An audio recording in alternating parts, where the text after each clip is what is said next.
ഓം ശാന്തി. ജീവിതം മുന്നോട്ടുള്ള യാത്രയിൽ പലപ്പോഴും പല ലക്ഷ്യങ്ങളും നേടിയെടുക്കണം എന്ന ആഗ്രഹത്തോടുകൂടി പല തീരുമാനങ്ങളെടുക്കുന്ന ഒരുപാട് പേരെ ഞാൻ കണ്ടിട്ടുണ്ട്. ഒരു ന്യൂ ഇയർ ആവുമ്പോൾ, ഒരു ഹാപ്പി ന്യൂ ഇയർ വരുമ്പോൾ നമ്മൾ ചിന്തിക്കുകയായി ഈ ന്യൂ ഇയറിൽ ഈ 1-ാം തീയതി മുതൽ ഇങ്ങനെ ഒരു മാറ്റം ഞാൻ എൻ്റെ ലൈഫിൽ കൊണ്ടുവന്നിരിക്കും.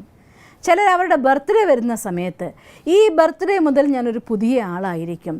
ഇങ്ങനെയൊക്കെ പല രീതിയിലും തൻ്റെ ജീവിതത്തിലുണ്ടാകുന്ന കുറവുകളെ നികത്തിക്കൊണ്ട് തൻ്റെ ജീവിതം ധന്യമാക്കണം, സമ്പന്നമാക്കണം എന്നാഗ്രഹിച്ച് പുതിയ പുതിയ തീരുമാനങ്ങളെടുക്കുന്ന ഒരുപാട് പേരെ ഞാൻ കണ്ടിട്ടുണ്ട്, അറിയാം, പരിചയപ്പെട്ടിട്ടുണ്ട്. പക്ഷേ ആദ്യത്തിലെ ദിവസങ്ങളിലൊക്കെ വളരെ കൃത്യമായി കൊണ്ട് അവനവൻ വിചാരിച്ച കാര്യം എന്തവസ്ഥ വന്നാലും ചെയ്യും എന്നൊക്കെ വിചാരിച്ച് ചെയ്യുന്നുണ്ടായിരിക്കും. പക്ഷേ കുറച്ച് കഴിയുമ്പോൾ പതുക്കെ അതിൻ്റെ സ്പിരിറ്റ് കുറയുന്നതായിട്ടും, അത് കഴിഞ്ഞ് കഴിഞ്ഞാൽ കുറച്ച് നാൾ കഴിയുമ്പോൾ അങ്ങനെ ഒരു കാര്യം ചെയ്തിട്ടുണ്ടായിരുന്നു, പോട്ടെ ഇനി അടുത്ത ഒരു ദിവസം എന്ന് മാറ്റി വയ്ക്കുന്നത് നമ്മൾ കാണാറുണ്ട്. എന്തുകൊണ്ടാണ് നമ്മൾ ഇത്രയധികം ആശിച്ച് നിർണയിച്ച് ഒരു കാര്യം നിശ്ചയിച്ചിട്ടും എന്തുകൊണ്ട് നമുക്കത് ചെയ്യാനായിട്ട് സാധിക്കുന്നില്ല? കാരണം ഈ സക്സസ് അഥവാ വിജയത്തിൻ്റെ പാതയിൽ പോകുമ്പോൾ 3 ശത്രുക്കൾ തീർച്ചയായും നിങ്ങളോട് യുദ്ധം ചെയ്യാനായിട്ട് നിൽക്കും. ആ ശത്രുക്കളെ അതിജീവിച്ചവർ മാത്രമേ ജീവിതത്തിൽ ലക്ഷ്യം നേടിയിട്ടുള്ളൂ. അതിനോട് തോറ്റുപോകുന്ന എല്ലാവരും ജീവിതത്തിൽ തോറ്റവരെ കണ്ടിട്ടുള്ളൂ, ജയിച്ചവരെ ആരെയും കണ്ടിട്ടില്ല. അതുകൊണ്ട് ആരാണ് ആ 3 ശത്രുക്കൾ എന്നല്ലേ? 1-ാമത്തെ ശത്രുവാണ് അശ്രദ്ധ. കുറച്ചൊക്കെ വിജയം ആസ്വദിക്കാൻ തുടങ്ങുമ്പോൾ, ഫോർ എക്സാമ്പിൾ ഒരു കാര്യം തീരുമാനിച്ചു, ആ കാര്യം തീരുമാനിച്ചത് 2 ദിവസം 3 ദിവസം 4 ദിവസം ഒരാഴ്ച വരെ നന്നായി ചെയ്ത് കഴിയുമ്പോൾ നമ്മുടെ മനസ്സിൽ നിന്ന് ഒരു സാറ്റിസ്ഫാക്ഷൻ വരും. ആ സാറ്റിസ്ഫാക്ഷൻ 2 രീതിയിലുള്ള റിസൾട്ടാണ് ക്രിയേറ്റ് ചെയ്യാറ്.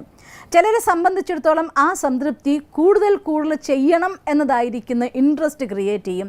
ചിലരെ സംബന്ധിച്ചിടത്തോളം ഞാൻ സക്സസ്ഫുള്ളായി എന്ന ഒരു വിചാരം വരും.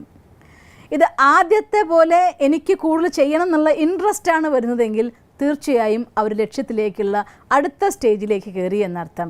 അതേസമയം ഞാൻ ഇതൊക്കെ ചെയ്യുന്നു, ഇപ്പോൾ നല്ല ഉഷാറായിപ്പോയി, നന്നായി പോയി എന്ന് വിചാരിച്ചുവെങ്കിൽ അവിടെ അടുത്ത ശത്രു നമ്മളെ കീഴ്പ്പെടുത്തുകയായി അശ്രദ്ധ. ഇന്ന് ചെയ്യണമെന്ന് വിചാരിച്ചു, അലാം വെച്ചിരുന്നു നേരത്തെ എണീക്കാൻ വേണ്ടി, പക്ഷേ ഇന്നലെ രാത്രി കൂട്ടുകാരൊക്കെ ഒരുമിച്ച് കുറച്ച് വൈകി കിടന്നത് കൊണ്ടേ, കാരണം നമ്മൾ കണ്ടെത്തുമല്ലോ, ഇന്നലെ ഇങ്ങനെ വൈകി കിടന്നത് കൊണ്ട്, ഇന്നലെ ആ ജോലി തീർക്കാനുണ്ടായിരുന്നത് കൊണ്ട്, ഹാർഡ് വർക്ക് ആയതുകൊണ്ട്, ഇങ്ങനെ പല കാരണങ്ങൾ കണ്ടെത്തിക്കൊണ്ട് നമ്മൾ സ്വയം നമ്മളെ സമാധാനിപ്പിക്കും. ഇന്നൊരു ദിവസം അത് സ്ലിപ്പായതിന് മറ്റൊരു കാര്യമായിരുന്നില്ല, നമ്മുടെ അശ്രദ്ധയായിരുന്നു. പക്ഷേ ആ അശ്രദ്ധ എന്ന നമ്മുടെ സ്വന്തം ദുർവികാരത്തിനെ അഥവാ വീക്ക്നെസ്സിനെ മറയ്ക്കാൻ വേണ്ടി നമ്മൾ പല കാരണങ്ങൾ കണ്ടെത്തിക്കൊണ്ട് അശ്രദ്ധയെ പരിപോഷിപ്പിക്കും. ഒരു ദിവസം കഴിഞ്ഞ് 2-ാമത്തെ ദിവസം ആകുമ്പോഴത്തേക്കും കുറച്ചുകൂടെ ഇന്നലെ മുടങ്ങിപ്പോയി, നാളെ ചെയ്യണമെന്നൊക്കെ വിചാരിച്ചു, പക്ഷേ ഉറങ്ങിപ്പോയി. ഒരു 2-3 ദിവസം നിങ്ങളുടെ അശ്രദ്ധ വന്നു കഴിഞ്ഞാൽ അവിടെ വെച്ച് ആ ഒരു ചേഞ്ച് നമ്മുടെ ലൈഫിൽ നിന്ന് അവിടെ ഇല്ലാതായിട്ടുണ്ടാവും. പിന്നെ കൊണ്ടുവരണമെന്ന് വിചാരിക്കുമ്പോഴത്തേക്കും തുടങ്ങി ഒന്നും ശരിയായില്ല, ഇനി കുറച്ച് കഴിയട്ടെ, ഇനി പിന്നെ ആവാം. അപ്പോഴും നമ്മൾ കാരണം കണ്ടെത്തും. അത് കാരണം കൊണ്ട് ഇപ്പം പറ്റില്ല, ഒരാഴ്ച കഴിഞ്ഞിട്ടാവാം. ഇത് കാരണം കൊണ്ട് ഇപ്പം പറ്റില്ല, ഒരാഴ്ച കഴിഞ്ഞിട്ടാവാം. ഇങ്ങനെ ഈ 2 ശത്രുക്കൾ നമ്മളോട് ഒപ്പത്തിനൊപ്പം നമ്മൾ കൂട്ടാളികളായിക്കൊണ്ട് വന്നുകൊണ്ടിരിക്കും. 1-ാമത്തെ അശ്രദ്ധ, 2-ാമത്തെ ഒഴിവ്. ജീവിതത്തിൽ നഷ്ടങ്ങൾ വരുത്തി വെച്ച ആരുടെ ഹിസ്റ്ററി എടുത്ത് നോക്കിയാലും ഈ 2 ശത്രുക്കളുടെ മുന്നിൽ തോറ്റവരേ ഉണ്ടായിരിക്കുള്ളൂ. ഒന്ന് അശ്രദ്ധ, മറ്റൊന്ന് ഒഴിവ്. അതേസമയം എൻ്റെ ജീവിതത്തിൽ എനിക്ക് ലക്ഷ്യം നേടണം എന്ന് നിശ്ചയിച്ചുറച്ച ആളുകൾ, നിങ്ങൾക്കറിയോ, സിയാച്ചിനിൽ നമുക്ക് വേണ്ടി സേവ ചെയ്യുന്നതായിട്ടുള്ള പട്ടാളക്കാരെ നിങ്ങൾ ഓർത്തിട്ടുണ്ടോ? അവരെക്കുറിച്ച് 1 മണിക്കൂറെങ്കിലും സ്വസ്ഥമായി ഉറങ്ങിക്കഴിഞ്ഞാൽ അവരവിടെ അവസാനിക്കും. അതുകൊണ്ട് അരമണിക്കൂറിൽ ഒരു കൂട്ടം ആളുകൾ ഉറങ്ങുന്നുണ്ടെങ്കിൽ ഒരു ഗ്രൂപ്പ് അവർ ഉണർന്നിരിക്കുകയായിരിക്കും. നമ്മൾ രാമൻ്റെയും ലക്ഷ്മണൻ്റെയും കഥ കേട്ട പോലെ ജ്യേഷ്ഠൻ ഉറങ്ങുമ്പോൾ അനിയൻ ഉണർന്നിരിക്കും, അങ്ങനെ ഒരാൾക്ക് വേണ്ടി കാവലിരിക്കുന്നു പറഞ്ഞ പോലെ ഇന്നും നമ്മുടെ സഹോദരങ്ങൾ നമുക്ക് വേണ്ടി കാവലിരിക്കുകയാണ്. ഒരാൾ ഉറങ്ങുമ്പോൾ ഒരാൾ ഉണർന്നിരിക്കുകയാണ്. അരമണിക്കൂറിനേക്കാൾ കൂടുതൽ ഉറങ്ങിപ്പോയി കഴിഞ്ഞാൽ അവരുടെ ശ്വാസം വളരെ പതുക്കിയായി മാറും, സ്ലോവായി മാറുമ്പോൾ തണുപ്പ് കൊണ്ട് അവർക്ക് മരണം വരെ സംഭവിച്ചേക്കാം. അതുകൊണ്ട് ഓരോ അരമണിക്കൂറിലും ഉണർന്നുകൊണ്ടാണ് അവരവിടെ കാവലിരിക്കുന്നത് നമുക്ക് വേണ്ടിയിട്ട്. അവരിലൊരാൾ ഒഴിവ് കഴിവ് പറഞ്ഞിരുന്നുവെങ്കിൽ, ഇന്നലെ രാത്രിയിലത്തെ 4 മണിക്കൂറിൻ്റെ ഉറക്കം പൂർത്തിയാവാത്തത് കൊണ്ട് ഞാൻ ഉറങ്ങിപ്പോയി എന്ന് പറഞ്ഞിരുന്നുവെങ്കിൽ നമ്മുടെ ഭാരതത്തിൻ്റെ എന്ത് ഗതിയായി മാറുമായിരുന്നു? ചിന്തിച്ചു നോക്കിയേ. ഇതുപോലെ വലുതും ചെറുതുമായിരിക്കുന്ന ഒരുപാട് ആളുകളെ ഞാൻ കണ്ടിട്ടുണ്ട്.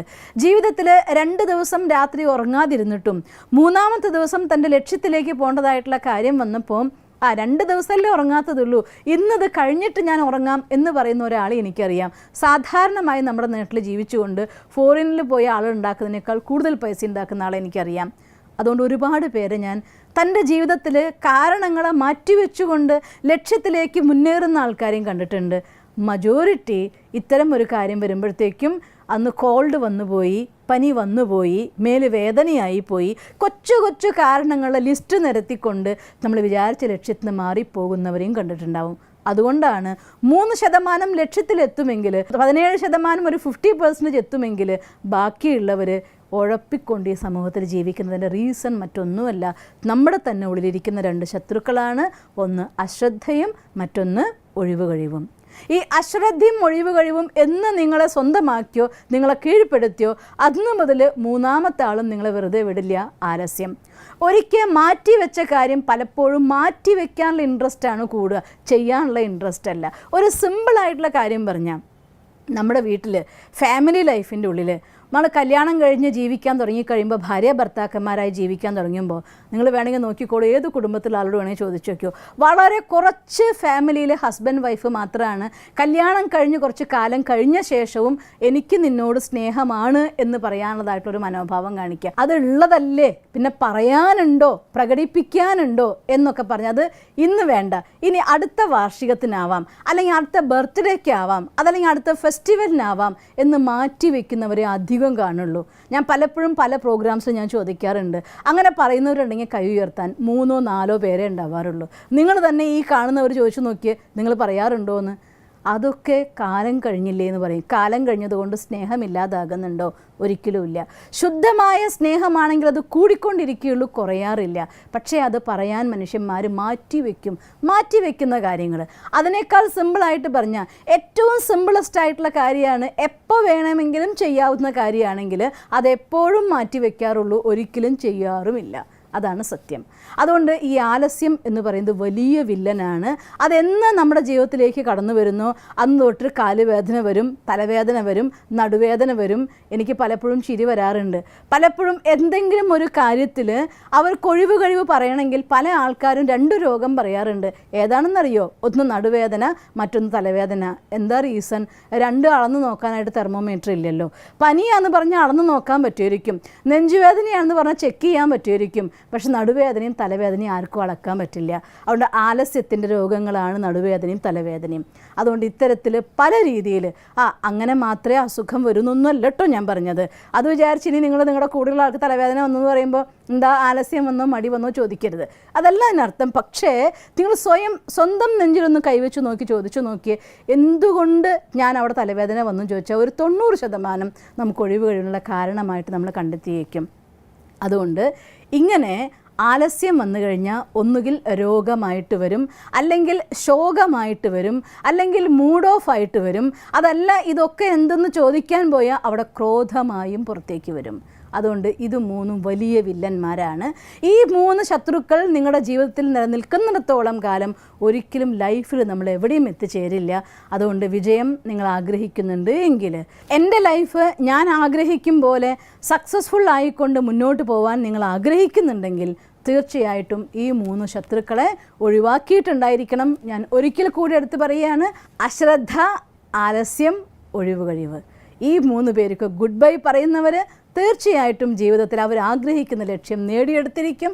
അതുകൊണ്ട് നിങ്ങൾക്ക് ഈ 3 വില്ലന്മാരെ ഒഴിവാക്കാൻ സാധിക്കട്ടെ, നിങ്ങളുടെ ജീവിതത്തിൻ്റെ വിജയം നേടിയെടുക്കാനാവട്ടെ എന്ന് ഈശ്വരനോട് പ്രാർത്ഥിക്കുന്നു. ഓം ശാന്തി. ദിവസം തോറും ജീവിത വിജയങ്ങൾക്ക് വെളിച്ചം വീശുന്ന പുത്തൻ വീഡിയോകൾക്കായി ഞങ്ങളുടെ യൂട്യൂബ് ചാനൽ സബ്സ്ക്രൈബ് ചെയ്യൂ. നോട്ടിഫിക്കേഷൻ ലഭിക്കുന്നതിനായി ബെൽ ഐക്കൺ ക്ലിക്ക് ചെയ്യൂ. ഒപ്പം ഞങ്ങളുടെ ഫേസ്ബുക്ക്, ട്വിറ്റർ, ഇൻസ്റ്റാഗ്രാം പേജുകൾ ഫോളോ ചെയ്യൂ. നന്ദി.